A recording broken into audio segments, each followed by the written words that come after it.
Hola, buenos días. Mi nombre es Laura Minardi. Vengo del Ministerio de la Mujer de la provincia de Córdoba a dar una disertación sobre géneros y violencia de género en conmemoración a los 16 días contra la violencia de género que dicta la ONU. Entonces, hoy es el último día y vamos a dar esta disertación. Bueno, primero vamos a hablar sobre géneros y después vamos a hablar sobre violencia de género para tener en cuenta qué es géneros y por qué hablamos de violencia sobre los géneros. Lo primero a tener en cuenta es la diferencia entre lo que es género y lo que es sexo biológico. El sexo biológico corresponde a las características biológicas, que es la genitalidad, las hormonas, el cromosoma, lo que está a la vista, por decirlo de alguna forma. Por ejemplo, cuando una mujer está embarazada o una persona gestante está embarazada y le preguntan qué va a hacer, siempre definimos entre varón o mujer. Y bueno, si es varón le regalamos celeste, si es nena le regalamos rosa. Y el género es lo que cada persona construye a partir de su identidad que el sexo biológico le dice lo que es. Entonces, si yo nací con genitalidad femenina, a mi género lo voy a construir a partir de esos roles y estereotipos que la sociedad y la cultura me dice que yo tengo que tener por haber nacido con genitalidad femenina. Es una construcción social y cultural, eso es importante saber. Uno tiene que ver con características físicas y otro tiene que ver con lo cultural y lo social. Cuando hablé recién de estereotipos de género, capaz que les parezca como medio antiguo lo que voy a decir, y es más de generaciones anteriores, para decirlo de forma media cavernícola, siempre digo yo, los estereotipos de género podemos dividirlos en que el varón es fuerte y la mujer es más débil, el hombre es racional, la mujer es sensible, el hombre es dominante, emprendedor, valiente, competitivo, no demuestra sus emociones. En cambio la mujer es más sumisa, es más sensible, es más maternal, temerosa, romántica. Y todos esos estereotipos que estamos acostumbrados a pensar que somos así. Muchas veces decimos con el tiempo fueron cambiando las cosas, sí, fueron cambiando, pero en la base siguen siendo así, que siempre pensamos que la mujer demuestra las emociones y el hombre no las puede mostrar. El hombre que llora lo vemos de determinada forma, la mujer que no llora o que camina de distinta forma, si no cumple con ciertos estereotipos pensamos que no es femenina, por decirlo de alguna forma.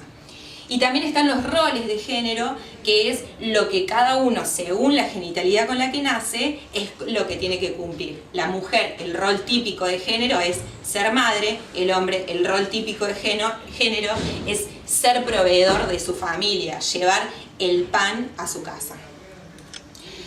Bueno, acá tenemos una filmina que habla del binarismo de género. Yo les voy a explicar qué es el binarismo. Cuando nosotros hablamos de binario, bi significa dos cosas.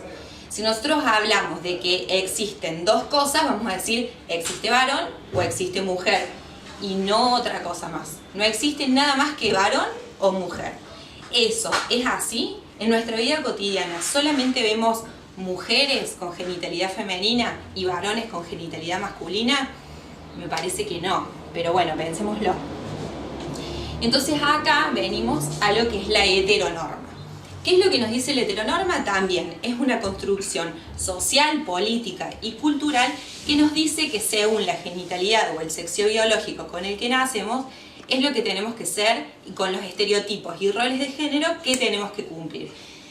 Si nos formamos fuera de lo que es la heteronorma, vamos a ser juzgados y discriminados. La heteronorma que nos dice, naciste con genitalidad femenina, tenés que comportarte de determinada forma, tenés que ser mujer y te tienen que gustar los varones. Naciste con genitalidad masculina, o sea, pene, tenés que ser masculino, tenés que ser fuerte, tenés que ser proveedor y además te tienen que gustar las mujeres. Si rompes con eso que te dice la heteronorma, la sociedad te va a discriminar y te va, supuestamente, no siempre es así, pero la sociedad te va a discriminar y no te va a aceptar. O es toda una lucha. ¿Por qué siempre se dice salir del closet? Porque nadie le declara a su familia soy heterosexual, soy mujer y me gustan los varones.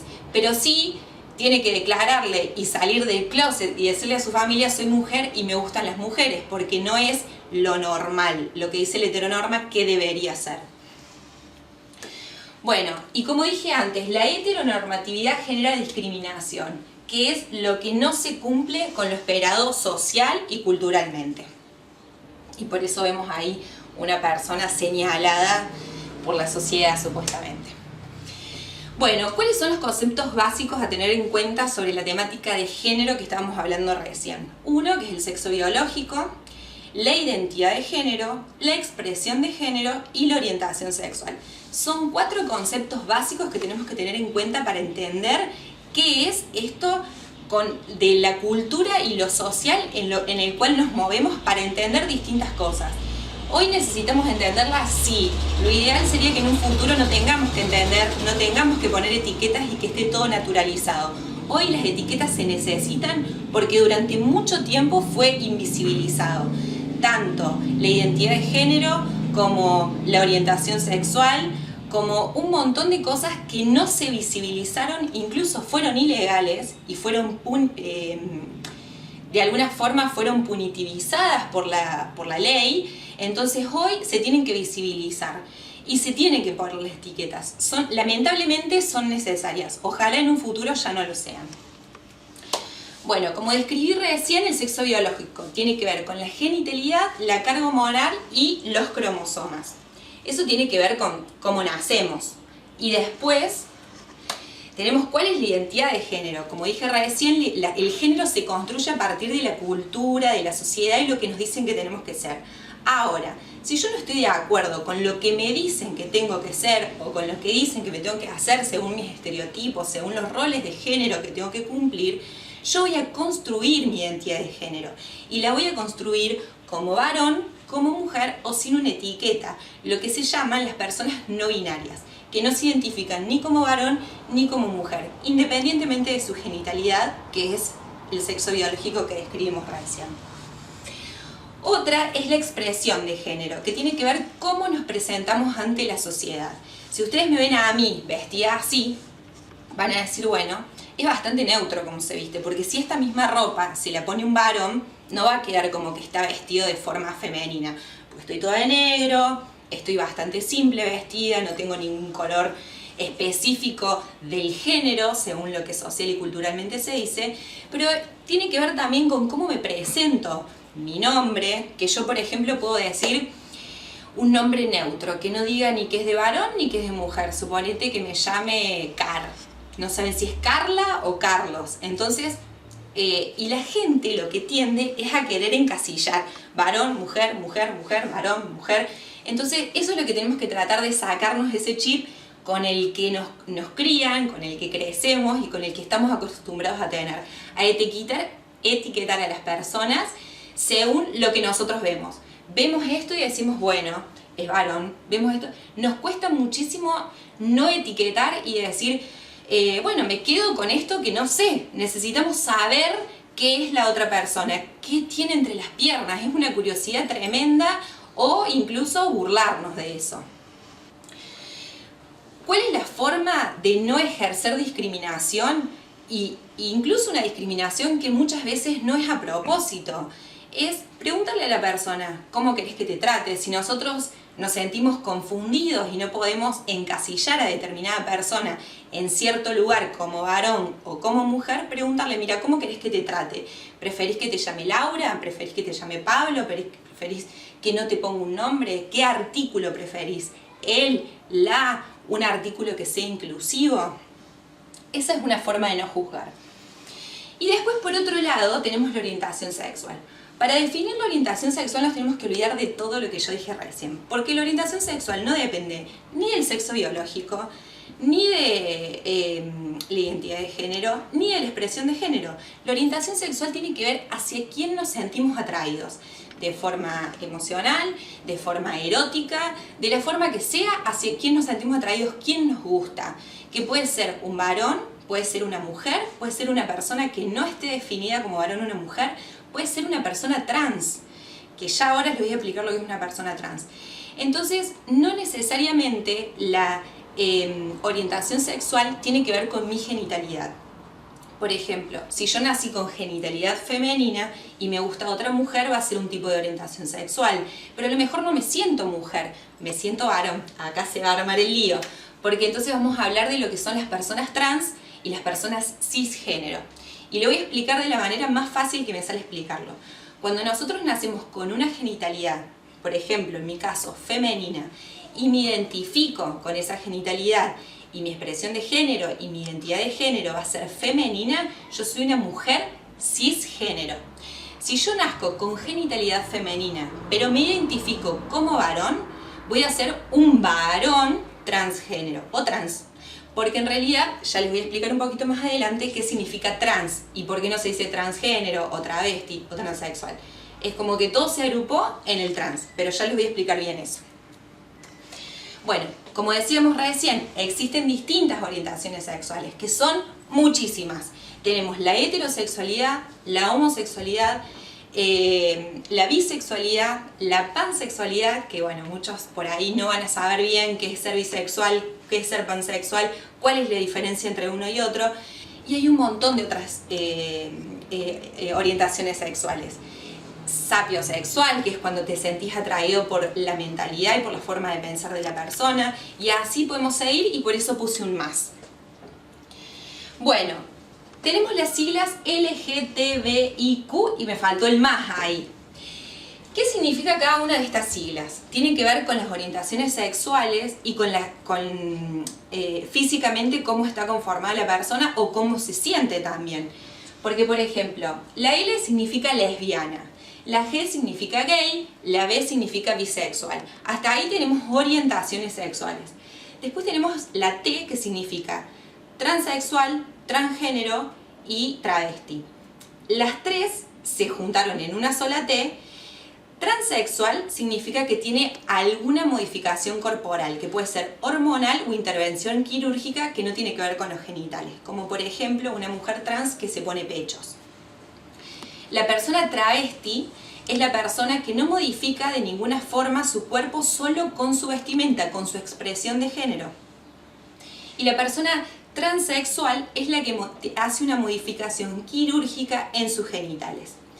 La I tiene que ver con las personas intersexuales. Y acá se va a armar un lío. ¿Por qué? Porque las personas intersexuales tienen que ver con lo que antes se llamaba hermafrodita, que en realidad está mal dicho el concepto, porque intersexual quiere decir que posee alguna característica de ambos sexos biológicos. No necesariamente que tenga un pene y una vagina. Puede ser que tenga pene y que tenga ovarios, que tenga pene y que tenga clítoris.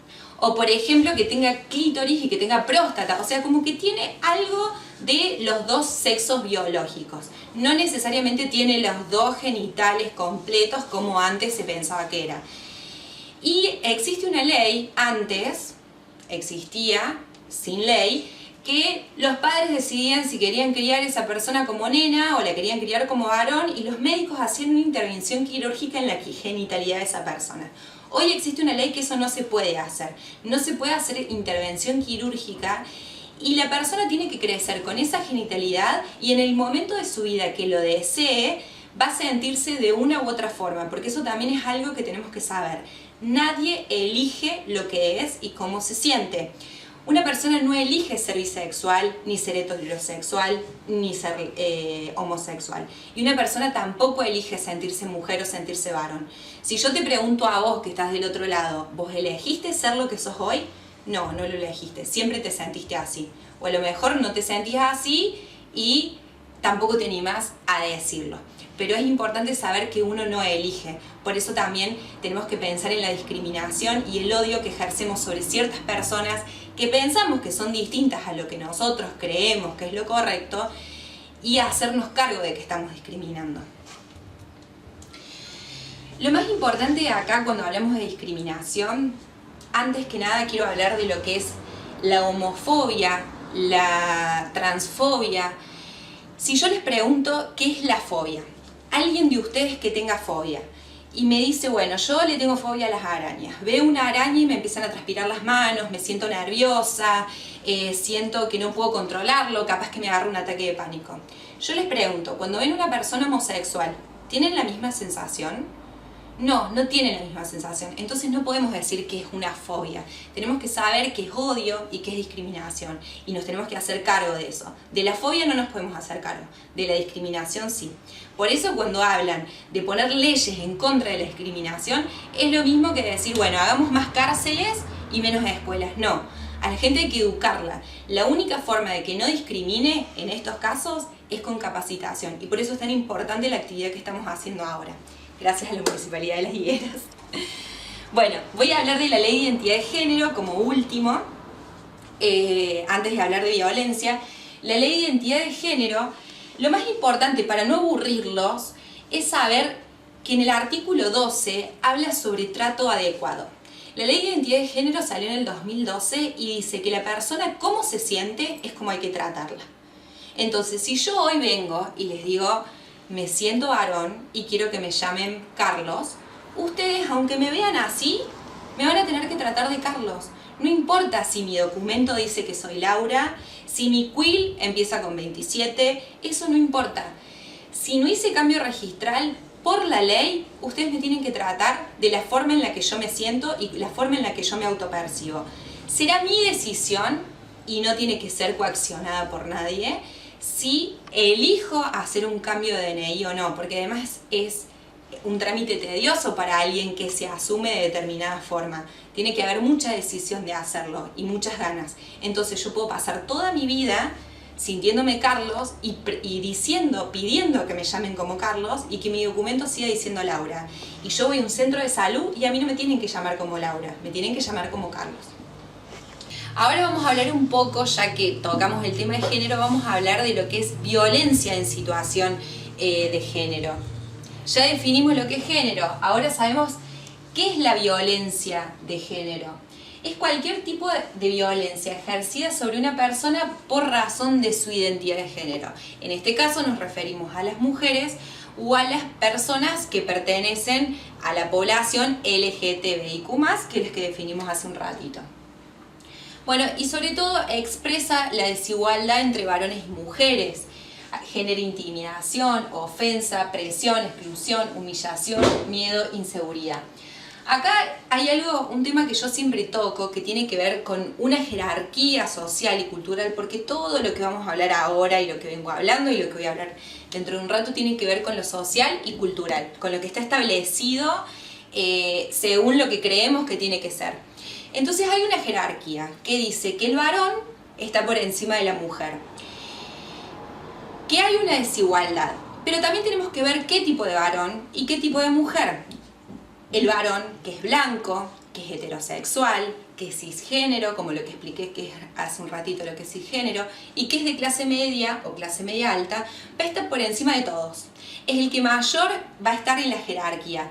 Y después va a venir la gente que está racializada, las mujeres, las personas que tienen una situación económica precarizada. Entonces, dentro de esa jerarquía se ejercen relaciones de poder en la que existe esta discriminación y esta violencia. Pero hoy en particular vamos a hablar de lo que es la violencia ejercida sobre la mujer y por qué es el género. La violencia contra la mujer puede afectar a su vida, y acá voy a explicar lo que es el femicidio y qué diferencia hay entre femicidio y homicidio. Si bien no soy abogada, y la parte legal toco un poco de oído, un poco que he leído, es importante saber cuál es la diferencia entre que me maten por mi condición de ser mujer o que me maten porque me mataron. Yo, pongámonos en una escena en que estoy en una despensa y estoy por comprar y viene alguien a robar y me mata. Eso no es un femicidio. Porque no me mataron porque soy mujer, me mataron porque estoy ahí y porque le estorbaba a la persona que quería robar o que quería matar a alguien. Ahora, si me mata una persona que tiene algún tipo de vínculo conmigo, sea familiar, sea afectivo, sea de amistad o sea de pareja, y me mata por mi condición de ser mujer y decir, bueno, es más débil que yo, y puedo hacer esto y puedo ejercer este tipo de violencia, ahí sí ya es un femicidio. Entonces me mataron por mi condición de género y ahí se caracteriza como femicidio, a lo distinto de la matanza en la despensa, que me mataron porque estaba ahí, que si hubiese habido un varón, hubiese habido cualquier otra persona, también lo hubiesen matado. Entonces eso es importante saberlo. También atenta contra la libertad, la dignidad, la situación económica, la seguridad, la integridad física, psicológica y sexual. Y ahora vamos a ver los distintos tipos de violencia.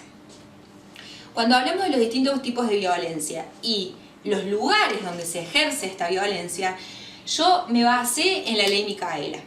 La ley Micaela sale Está basada en las asimetrías de poder que existen entre los diferentes géneros que son producto de una desigualdad estructural. Incluye el ámbito público y el ámbito privado. Para los que no conocen la historia de la ley Micaela, la voy a contar muy por encima. Se trata de, en un pueblo, un hombre fue a denunciar que, bueno, salió una persona, un violador, en libertad y casi violan a una chica. El padre fue a denunciar y no le tomaron la denuncia en el momento por X causa. Eventualmente, en la misma semana, encuentran a Micaela asesinada y violada. Entonces, la ley Micaela sale para capacitar a todos los empleados públicos para que tengan perspectiva de género. Entonces, saber cuáles son los tipos de violencia y dónde se ejercen esos tipos de violencia. Entonces, por eso se llama ley Micaela, porque hay una chica que fue asesinada por la falta de conciencia de género que debería haber tenido una persona que estaba en el ámbito público. ¿Le echamos la culpa a ese policía? No, porque no estaba capacitado para hacerlo. ¿Alguien tiene la culpa? Sí, la culpa la tiene el Estado en general, que no ha capacitado. Pero bueno, son temas que se van tratando y que muchas veces no sabemos o no sabemos cómo anticiparnos a ellos hasta que pasan. Lamentablemente, muchas veces es así. Bueno, vamos a ver 6 tipos de violencia de género, que es importante tener en cuenta las imágenes que puse. Tenemos en primer lugar la psicológica. Además de explicar las violencias, yo quiero decirles algunos factores que ustedes pueden tener en cuenta para detectar ese tipo de violencia. La violencia psicológica es la que ejerce el agresor contra la mujer para bajarle la autoestima. Yo siempre doy un ejemplo y digo que hay mucha gente que dice se queda porque le gusta que le peguen cuando hablamos de violencia física. Hay que tener algo muy en cuenta. La mujer que está en situación de violencia, a esa violencia la tiene tan naturalizada y piensa que su vida es así, fue así y va a ser así toda su vida. Entonces no se da cuenta de que puede salir de esa situación, o si se da cuenta no sabe cómo. Entonces, ustedes imagínense una persona que posiblemente ya sufrió violencia desde su niñez, porque son patrones que se repiten. Entonces yo siempre hago este ejemplo, que lo hago de manera física, si me pueden tomar. Yo digo, suponete, soy Laura y tengo mis redes sociales, tengo mis amigas, tengo mi familia, tengo la facultad y me pongo de novia con Pepito. Pepito un día me dice que no le gusta que yo tenga redes sociales y me dice, bueno, pásame las contraseñas porque quiero ver a quién le pones me gusta, quiero ver con quién te hablas. Entonces yo le paso la contraseña y me voy un poquito para atrás. Entonces después Pepito me dice, mira Laura, no me gustan tus amigas porque me parece que tus amigas no les caigo bien, me viven criticando, te llenan la cabeza. Bueno, entonces yo me dejo de juntar con mis amigas y me voy un poquito más cerca de Pepito. Y después Pepito me dice, no me gusta tu familia, porque tu familia no quiere que estemos juntos. Entonces me voy un poquito más atrás, que ya no me queda lugar, pero ustedes imagínense que yo fui perdiendo mi identidad como Laura, como persona, para convertirme en la novia de. Y eso le pasa a la mayoría de las mujeres que sufren violencia. Pierden su identidad, pierden sus círculos de amigas, su círculo de familia, sus redes de contención, le decimos nosotros, para convertirse en la novia, en la esposa de alguien. Y se sienten solas. Entonces no encuentran una salida para decir, bueno, listo, termino con esta violencia que me están ejerciendo y me voy a la casa de una amiga, me voy a la casa de mi mamá. No saben a dónde concurrir. Posiblemente la madre la recibiría, sí, las amigas las recibirían, sí, pero ella no lo sabe. Ella piensa que están ofendidas porque las dejó de lado y porque hace mucho tiempo que no les habla. Entonces tenemos que cambiar también ese pensamiento de decir, se queda ahí porque le gusta. Se queda ahí porque piensa que no tiene otra. Y para seguir hablando de eso, voy a seguir hablando de los otros tipos de violencia. La física, que es la que es más visible, la que más se conoce, que nos deja marcas en el cuerpo, y no solamente en el cuerpo, pero lo más visible es que nos deja marcas en el cuerpo. Pueden ser moretones, pueden ser rasguñones, pueden ser golpes, pueden ser quemaduras. Después tenemos la sexual, que la sexual es importante que sepan que no solamente se acota a la violación o a la penetración o al acceso carnal. Es cualquier tipo de violencia que se ejerce contra una mujer que no quiere hacer o que le hagan algo. Que puede ser en la calle, que puede ser en el ámbito privado. En cualquier lado, una mujer que no quiere ni siquiera que le digan algo es un tipo de violencia sexual. Que obviamente que le digan algo que tenga connotación sexual, porque si le dicen algo que no tenga nada que ver, no va a ser violencia sexual. Después está la violencia económica, que tiene que ver cuando el agresor no le deja manejar dinero a la persona, y es una forma de manipulación y de manejo. Dinero o cosas materiales, sea la asignación universal por hijo, o cuando no le pasa la cuota alimentaria, o cuando ella gana su propio sueldo y él se lo retiene para también ejercer una manipulación desde ese lado. La patrimonial, y ahí la imagen está muy buena, porque es una chica que está con una computadora y el chico le dice: ¿qué querés que haga? Se me cayó porque la dejaste en mi lugar. Entonces es cuando el agresor, la violencia que ejerce es romper o destruir las cosas que a esa mujer le parecen importantes, en este caso la computadora. Y la política tiene que ver con el acceso que muchas veces nos niegan a las mujeres y nos quieren conformar con los cupos. Pero si nosotros nos ponemos a pensar, la mayoría de los lugares de poder están ocupados por varones. Y yo lo que siempre digo es que si podemos contar cuántas mujeres hay o cuántas personas trans hay visibilizadas, es porque son pocas. Ahora pasamos a las modalidades de violencia. ¿Qué quiere decir esto? ¿Dónde se ejercen los tipos de violencia? La doméstica. Cuando nosotros hablamos de violencia doméstica, muchas veces nos imaginamos la casa. No siempre es en la casa. Muchas veces tiene que ver con personas con las que convivimos. Nos puede ejercer violencia en la calle, pero es violencia doméstica. Puede ser dentro o fuera del matrimonio, puede ser en una pareja o fuera de ella, puede ser adentro de la casa o afuera, pero es violencia doméstica. La institucional tiene que ver cuando le generan un trato distinto a la mujer por el hecho de ser mujer. Eso es violencia. La laboral es que una persona en relación de poder a otra ejerce violencia a una mujer solo por el hecho de ser mujer. Por ejemplo, que no la dejen entrar a un trabajo porque está en edad reproductiva. Entonces a lo mejor tiene hijos y a lo mejor me saca licencia por maternidad, o ya tiene hijos y a lo mejor falta porque se va a tener que quedar a cuidar a los chicos si se enferma alguno porque el padre no se queda. Porque siempre esas tareas, por estereotipos y roles de género, están asignadas a la mujer. Contra la libertad reproductiva. Y acá no me voy a meter con el tema de aborto, me voy a meter con el tema de la elección de la mujer a tener hijos o no, más allá de que esté embarazada. ¿Cuánto tiempo pasa entre un embarazo y el otro? Si el marido quiere tener 2 hijos seguidos y la mujer no, o la pareja, no vamos a decir el marido, si la pareja quiere tener más de un hijo o no, es decisión de la mujer sobre su cuerpo decidir cuántos hijos quiere tener, cada cuánto los quiere tener, si quiere ligarse las trompas, si quiere usar algún tipo de anticonceptivos y que se lo respeten. Si no se lo respetan, estamos hablando de violencia. La violencia obstétrica es algo bastante nuevo, pero también bastante conocido. Tiene que ver con los agentes de salud que ejercen sobre una mujer o una persona que gesta, y digo persona que gesta porque ya hablé de varones trans, que son varones que nacieron con genitalidad femenina. Entonces tienen la capacidad de gestar.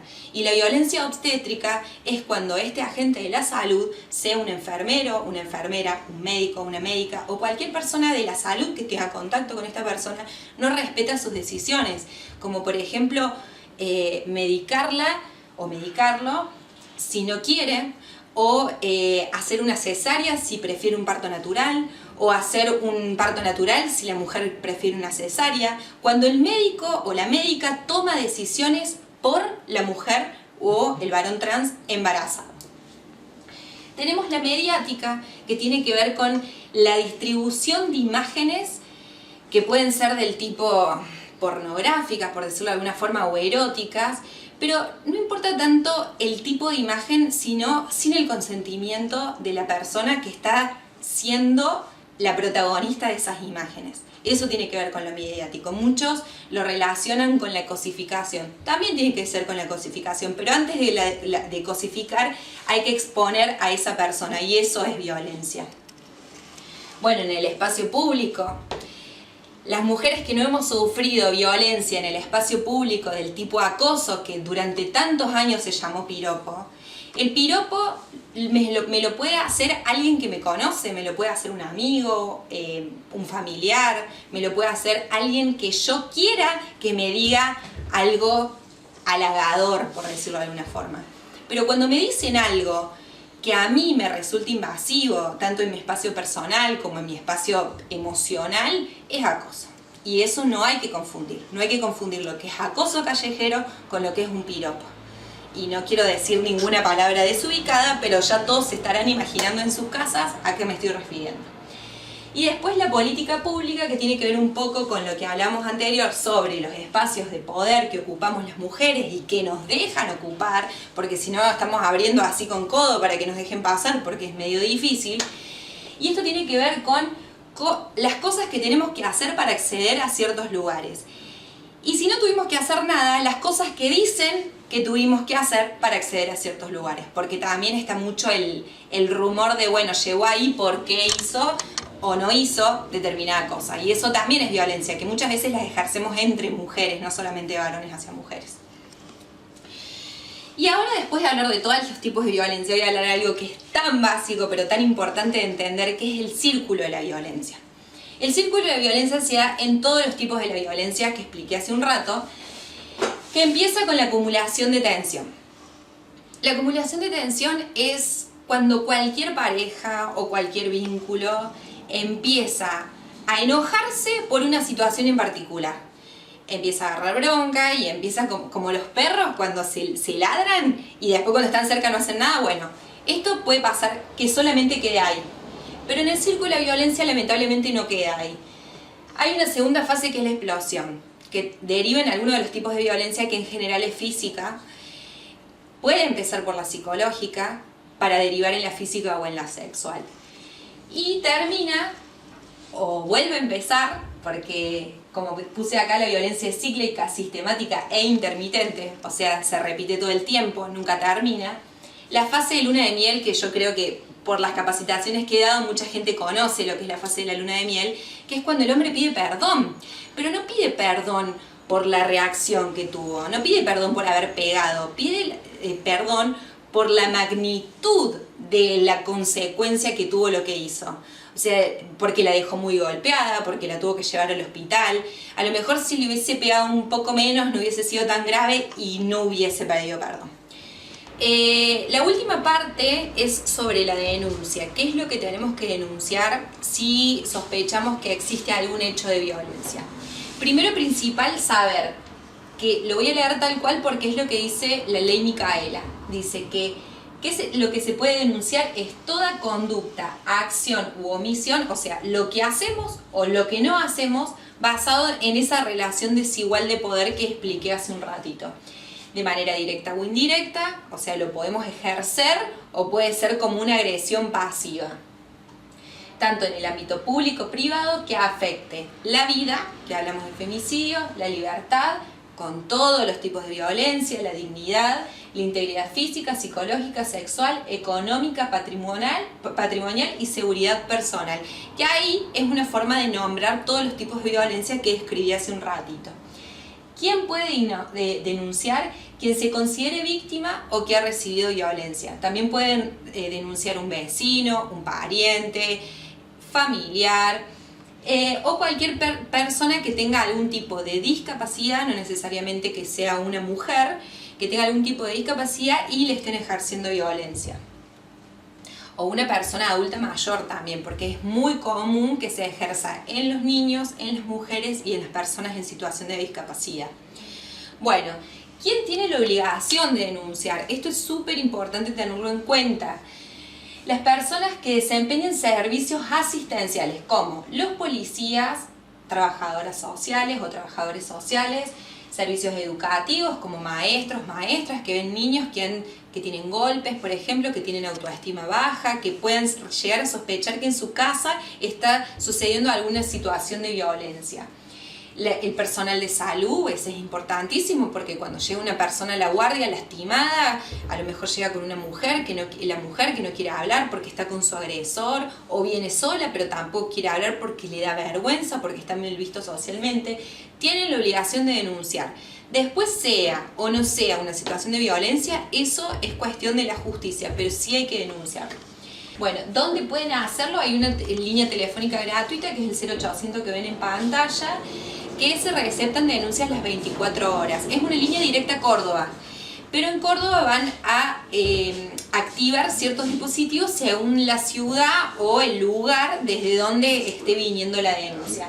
Las unidades judiciales que están especializadas en receptar este tipo de denuncias, y si no, bueno, en el interior de la provincia, en los llamados polos de la mujer, pero en realidad el polo está en Córdoba, pero sí en Río Cuarto, por ejemplo, tenemos la Secretaría de Violencia.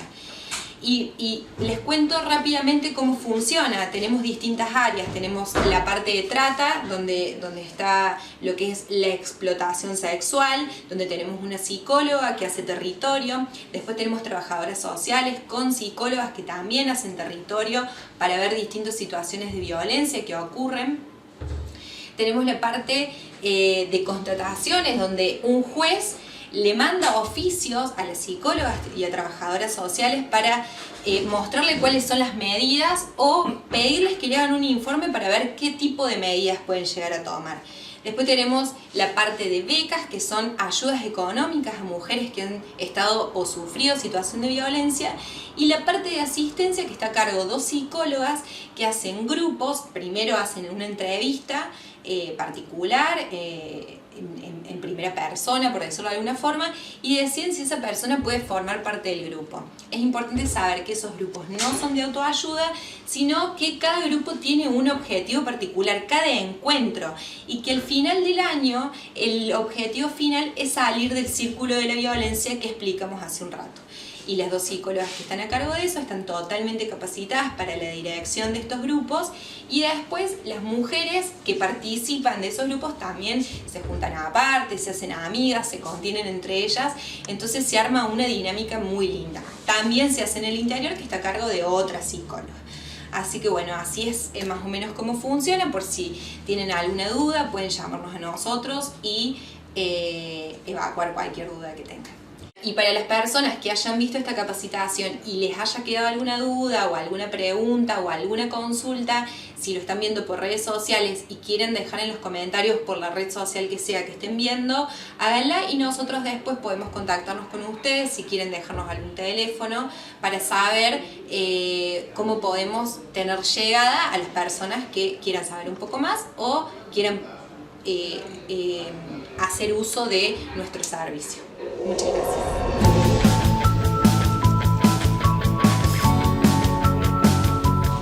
Bueno, Laura, acá te agradecemos el haber venido y haber trabajado en este tema tan importante. Bueno, muchas gracias. Muchas gracias por la invitación. No, por favor.